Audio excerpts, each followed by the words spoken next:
Hello everyone. তো এই ভিডিওটা ছিল পয়লা বৈশাখের আগের দিন রাত্রিবেলা রাত 1টার সময় আমি তোমাদের দাদাভাই শুভ মিলে আমরা বেরিয়েছিলাম রাতের সেলের মার্কেটে। তো সেলের মার্কেটে সেরকম আবার কেনাকাটা করা হয়নি। তো শুভ বলছিল রাত 1টার পর নাকি কম দামে জিনিস পাওয়া যায়, ভালোই লোকজন ছিল। তো গেছি, সেরকম কিছু কিনিনি, কিন্তু একটা জিনিস কমের মধ্যে পেয়েছিলাম, যেরকম 100 টাকায় 3টে ব্লাউজ দিচ্ছিলো এরকম।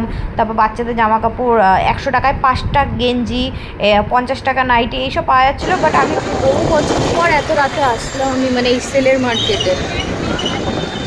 সেই ছোটবেলা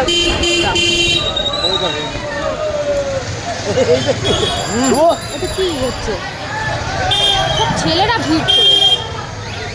ভেবেছিলাম ও বলছিল 1টার পর 200 টাকায় মানে শাড়ি পাওয়া যাবে, যেই শাড়ি 400 টাকায় কেনা সেই শাড়ি 200 টাকায় পাওয়া যাবে, সেই ভেবে গেছিলাম। বাট ওই দোকান বন্ধ হয়ে গেছিলো, আগমনী এইসব দোকান বন্ধ হয়ে গেছিলো। তো বেশ ভালোই ভিড় ছিল তখন। তো বেশ এইটুকু মার্কেট ঘুরে আমরা আবার বাড়ি চলে এসেছিলাম।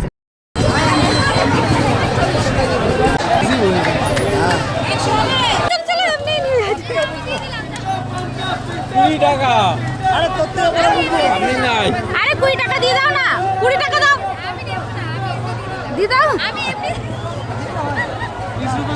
আরে 20 টাকা, রাত 1টার সময় এসছি, 20 টাকারই তো দেবে। না না, ওই তো 10 টাকা পিস, ঠিক আছে, এইটুকু ঠিক আছে।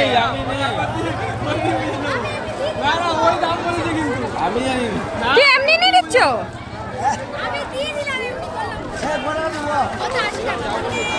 হ্যাঁ, 80 টাকা বেশি আছে, তাহলে তো 80 টাকা দিয়ে কিনতেই পাওয়া যায়। কলকাতা গেলে 80 টাকায় পাওয়া যায়,